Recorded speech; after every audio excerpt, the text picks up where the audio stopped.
मुझे विश्वास है कि आपने अपनी जिंदगी में एग्जाम्स तो बहुत लिखे होंगे, लेकिन क्या कभी ऐसे एग्जाम पेपर के बारे में सुना है जो बिल्कुल खाली हो? नहीं ना। के साथ एक ऐसी ही कहानी सुनते हैं जिसमें एग्जाम तो है लेकिन क्वेश्चन पेपर बिल्कुल खाली। आज की फिल्म का नाम है एग्जाम, तो आराम से बैठिए और कहानी सुनिए।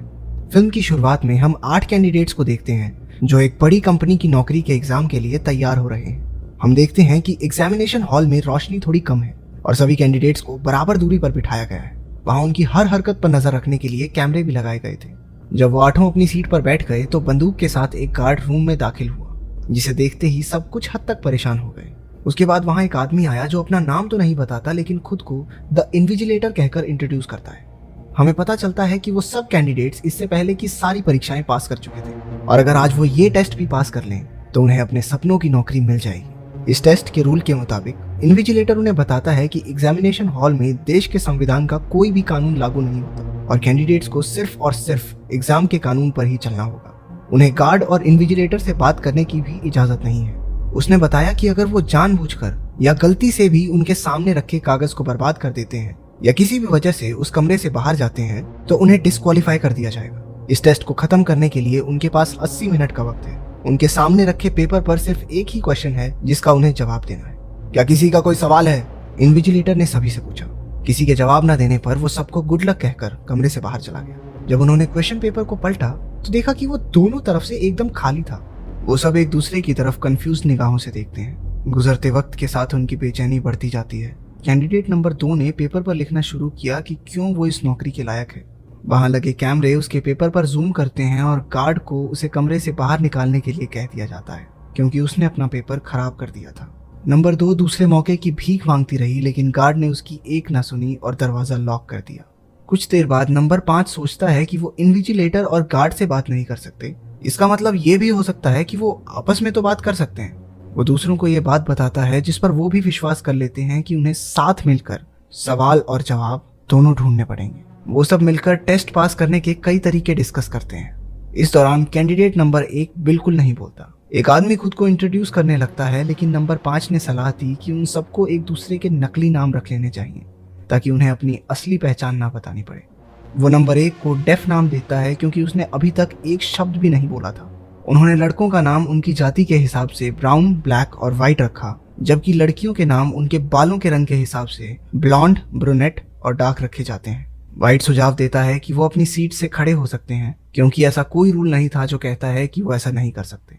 वो चांस लेकर खड़ा हुआ और सब ये देखकर खुश थे कि गार्ड अभी भी अपनी जगह पर ही खड़ा था, जिसका सीधा मतलब ये था कि वो पूरे कमरे में कहीं भी घूम सकते हैं।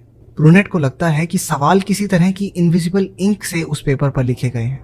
वो सब उसकी बात को टेस्ट करने के लिए राजी हो जाते हैं लेकिन ये नहीं जानते कि करे कैसे। ब्रूनेट खड़ी हुई और रूम की लाइट्स का इस्तेमाल करके अपने पेपर को ध्यान से चेक करने लगी लेकिन पेपर पर कुछ नहीं दिखा। वो बाकी सबसे भी आग्रह करती है कि सब अपना अपना पेपर चेक करें क्योंकि ये मुमकिन है कि सवाल सिर्फ एक ही पेपर पर लिखा हो। सभी उसकी बात मानकर अपने पेपर पर सवाल ढूंढने लगे लेकिन डेफ चुपचाप अपनी सीट पर बैठा रहा। व्हाइट उससे उसका पेपर लेकर लाइट में चेक करता है लेकिन किसी को कुछ नहीं मिला। ब्लैक ने सलाह दी कि हो सकता है ये लिखावट यूवी लाइट में दिखाई देने लगे। वो सब ऐसी किसी लाइट को ऑन करने वाले स्विच बोर्ड की तलाश में जुट जाते हैं। स्विच बोर्ड ना मिलने पर वो सीधा ऐसे किसी लाइट बल्ब को ही ढूंढने लगे। डेफ उनकी कोई मदद नहीं करता और बेचैनी से अपनी सीट पर बैठा रहता है। ब्लॉन्ड को कमरे में इमरजेंसी लाइट्स की स्ट्रिप मिलती है लेकिन क्योंकि वहां कोई स्विच नहीं था इसलिए उन्हें कमरे की सभी बत्तियों को तोड़ना होगा ताकि वो इमरजेंसी लाइट स्ट्रिप्स खुद ब खुद ऑन हो जाए। मगर ब्राउन तर्क देता है कि वो इतना बड़ा रिस्क नहीं उठा सकते। वो सब इस मामले पर वोट करते हैं और आखिरकार प्लान को आगे बढ़ाने का फैसला लेते हैं। कमरे के सारे लाइट बल्ब्स टूटते ही इमरजेंसी ब्लू लाइट जल उठी। हर कोई पेपर में सवाल ढूंढने लगा सिवाय डेफ के, लेकिन एक बार फिर वो निराश हो जाते हैं क्योंकि उन्हें सवाल नहीं दिखता। ब्रूनेट सबको स्ट्रिप लाइट की पहली लेयर उतारने के लिए कहती है क्योंकि वो अभी भी जली नहीं थी। वो लाइट स्ट्रिप्स को तोड़ने के लिए औरतों की हील्स का इस्तेमाल करते हैं जिससे रोशनी का रंग बदलकर पीला हो गया लेकिन पेपर पर अभी भी कुछ नहीं दिखा। उनके पास अब सिर्फ 60 मिनट बचे हैं। व्हाइट को सूझता है कि वो कैंडिडेट नंबर 2 के पेपर के साथ कुछ भी कर सकते हैं क्योंकि वो तो पहले ही डिस्क्वालीफाई हो चुकी है। सब उसके डेस्क के आसपास खड़े हो जाते हैं और उसके पेपर पर पेंसिल से ट्रेस करना शुरू करते हैं। फिर भी कोई सवाल सामने नहीं आया। व्हाइट उसके पेपर के कुछ टुकड़े कर देता है ताकि वो अलग अलग तरीके से एक्सपेरिमेंट कर सके। वो पेपर पर पेशाब तक करके देखता है कि कहीं वो इनविजिबल इंक लिक्विड एक्टिवेटेड तो नहीं। ब्लैक और व्हाइट में इस बात पर एक तीखी बहस छिड़ जाती है कि उन्हें आगे क्या करना चाहिए, लेकिन वो डेफ को रोता हुआ सुनकर रुक जाते हैं। वो अपनी सीट पर बैठा बैठा रोता रहा जबकि बाकी उसे अचरज से देखते हैं। इसके बाद वो फ्रेंच में कुछ बड़बड़ाने लगा। वो ये दावा करता है कि पेपर में उसे खुद की झलक दिखाई दे रही है। बाकी सब उसके बड़बड़ाने के बारे में ज्यादा नहीं सोचते और वापस आइडियाज ढूंढने लगते हैं। हर कोई अपने आइडियाज सामने लेकर आता है। उनमें से कुछ का मानना है कि शायद इन्विजिलेटर ही इस सब के पीछे है, जबकि कुछ कहते हैं कि ये सीईओ का काम है। वो प्रेशर में आकर अपना आपा खो बैठे और एक दूसरे को बेइज्जत करने लगे। डार्क बड़े विश्वास से कहती है कि उन्हें कोई नहीं देख रहा, क्योंकि सीईओ कंपनी के काम में पूरी तरह बिजी रहता है। उसके पास कंपनी के सारे राइट्स हैं और इन फालतू चीजों के लिए उसके पास समय नहीं है। ये साफ है कि वो कंपनी के बारे में उन सबसे ज्यादा जानती है। ब्राउन उससे पूछता है कि उसे सीईओ के बारे में इतना सब कैसे पता, जिस पर डार्क ने जवाब दिया कि वो इसी कंपनी के लिए काम करती है, लेकिन उसने सीईओ को आज तक नहीं देखा। जब उसने कंपनी में एक बड़ी पोस्ट के लिए अप्लाई किया तो उसे इस टेस्ट के लिए चुना गया।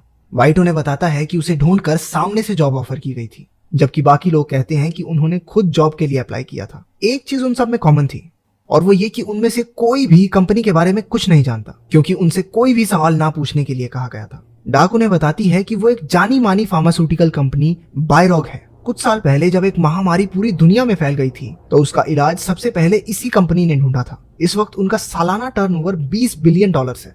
ब्लैक कहता है कि शायद कंपनी को एक नई घातक बीमारी का इलाज मिल गया है जो दुनिया भर में हजारों लोगों की जान ले रही है। ब्रूनेट अचानक उत्सुक होती है और ब्लैक से कहती है कि वो इस बारे में और बताए। इससे व्हाइट को शक हुआ और उसने ब्रूनेट से पूछा कि क्या वो भी इस वायरस से इन्फेक्टेड है। ब्रूनेट ने मना करते हुए बात को खत्म कर दिया। अपनी ओर से ध्यान हटाने के लिए वो गार्ड की तरफ बढ़ी और उससे बात किए बिना उसकी पॉकेट से एक लाइटर निकाल लिया। पूरा ग्रुप लाइटर का इस्तेमाल करने का फैसला लेता है, जिससे फायर अलार्म का फव्वारा चालू हो जाएगा और वो पानी की मदद से पेपर पर लिखावट विकसित कर पाएंगे। ब्रूनेट एक कुर्सी पर चढ़ी लेकिन फायर अलार्म तक पहुंच नहीं पाई। व्हाइट ने उसकी मदद के लिए एक मुड़ा हुआ कागज का टुकड़ा दिया, जिसे जलाकर वो फायर अलार्म ट्रिगर करती है। जल्द ही पानी गिरने लगा लेकिन पेपर पर कोई असर नहीं पड़ा।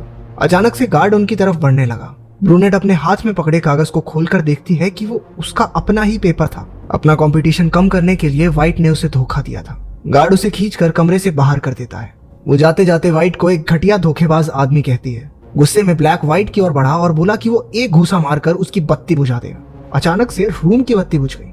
वो समझ गए कि कमरे में वॉइस कंट्रोल सिस्टम है। वो एक दूसरे को कुछ भी बोलने से पहले सावधान करते हैं और डेफ का रोना फिर से चालू हो जाता है। व्हाइट उसके सामने जाकर बैठ गया और उसे धमकाते हुए अपना ही पेपर फाड़कर खाने को कहा। गार्ड डेफ के पास पहुंचा और उसे भी बाहर कर दिया। अब सिर्फ 5 कैंडिडेट्स बचे थे। घटिया इंसान, ब्लैक ने व्हाइट से कहा। लेकिन व्हाइट मुस्कुराते हुए कहता है कि उन्हें तो कंपटीशन कम करने के लिए उसका शुक्रिया अदा करना चाहिए। वो दावा करता है कि उसे असली सवाल के बारे में पता है, लेकिन वो किसी को बताएगा नहीं। गुस्से में आकर ब्लैक उसे एक ही मुक्के में बेहोश कर देता है। वो सब उसे एक सीट से बांधकर उसके मुंह को टाई से बांध देते हैं ताकि वो कुछ बोल ना सके। कुछ देर बाद व्हाइट को होश आया। डार्क ने जैसे ही टाई को खोला, व्हाइट उससे दवाई देने की रिक्वेस्ट करता है। पता चलता है कि वो भी उस वायरस से इन्फेक्टेड है और जिंदा रहने के लिए उसे हर घंटे दवाई चाहिए। ब्लैक उसके कपड़ों की जेबों में दवाई की तलाश करता है, लेकिन उसे कुछ नहीं मिलता, जिस वजह से सबको लगता है कि व्हाइट सिर्फ बहाने बना रहा है ताकि वो उसे छोड़ दे। व्हाइट दावा करता है कि उनमें से ही किसी ने उसकी गोली ली है। वो गोली के बदले उन्हें सवाल बताने का वादा करता है। जल्द ही वो फिर से बेहोश हो गया और उसका शरीर तेजी से कांपने लगा। उनमें से कुछ को लगता है कि वो अब भी नाटक कर रहा है, लेकिन ब्लैक कहता है कि ये सब ढोंग नहीं हो सकता। सब लोग कमरे में गोली को ढूंढने लगे, लेकिन वो कहीं नहीं मिली। डार्क को शक है कि ब्राउन ने गोली को कहीं छिपाया है और उसका शक सही भी निकला जब वो गोली ब्राउन के टेबल की निचली तरफ च्युइंगम से चिपकी हुई मिली। वो गोली व्हाइट को खिलाने लगती है, लेकिन ब्राउन ने हाथ मारकर गोली को वेंट में गिरा दिया। जब बाकी सब उसे बाहर निकालने की कोशिश कर रहे थे, डार्क घबराकर कैमरे के सामने गई और इन्विजिलेटर से व्हाइट को बचाने के लिए कहा, लेकिन इन्विजिलेटर से बात करने के लिए उसे तुरंत डिस्क्वालीफाई कर दिया गया। उसके जाने के बाद ब्लॉन्ड ने एक पिन की मदद से गोली को वेंट से निकाला और व्हाइट की जान बचाई। उसके ठीक होने पर सब उससे उस सवाल के बारे में पूछते हैं जिसे बताने का उसने वादा किया था। व्हाइट बताता है कि जवाब वो सब खुद है। वो सब अब तक सवाल की खोज कर रहे थे, लेकिन उसके हिसाब से असल में कोई सवाल है ही नहीं और जो अंत में बचेगा वही जवाब है। बाकी सब भी उसकी बात पर भरोसा करते हैं, लेकिन इससे पहले कि वो कुछ कर पाते, व्हाइट गार्ड की तरफ उसकी गन के लिए भागा। ब्लैक ने उसे धक्का देकर बंदूक अपने हाथ में ले ली। वो बंदूक का निशाना व्हाइट की तरफ करके कहता है कि वो किसी को गोली नहीं मारेगा। मौका पाते ही व्हाइट ने ब्लैक पर हमला किया और बंदूक उससे छीन ली। लेकिन जैसे ही उसने उसे इस्तेमाल करने की कोशिश की, उसे एहसास हुआ कि बंदूक पर फिंगरप्रिंट रिकॉग्निशन सिस्टम है, जिसका मतलब ये था कि सिर्फ गार्ड के हाथ से ही गोली चलेगी। व्हाइट ने गार्ड के हाथ का इस्तेमाल करके सबकी तरफ बंदूक तान दी। अगर जिंदा रहना चाहते हो तो चुपचाप कमरे से बाहर चले जाओ, व्हाइट ने बाकी सबसे कहा। ब्राउन बंदूक के डर से उसकी बात मानकर बाहर चला जाता है। ब्लॉन्ड भी नौकरी से ज्यादा अपनी जान को महत्व देते हुए बाहर जाने लगती है, लेकिन जाने से पहले उसने कहा, लाइट्स बंद। अचानक कमरे की सभी बत्तियां बंद हो गई। व्हाइट हर दिशा में अंधाधुंध गोलियां चलाने लगा। जब लाइट्स दोबारा जली तो ब्लैक छाती में गोली लगने की वजह से नीचे गिरा हुआ दिखाई देता है। व्हाइट आसपास नजर दौड़ाता है और देखता है कि ब्लॉन्ड का एक पैर अभी भी कमरे के अंदर था। वो उस पर भी गोली चलाने वाला था, लेकिन टाइमर को देखकर रुक गया। एग्जाम का समय खत्म हो गया था।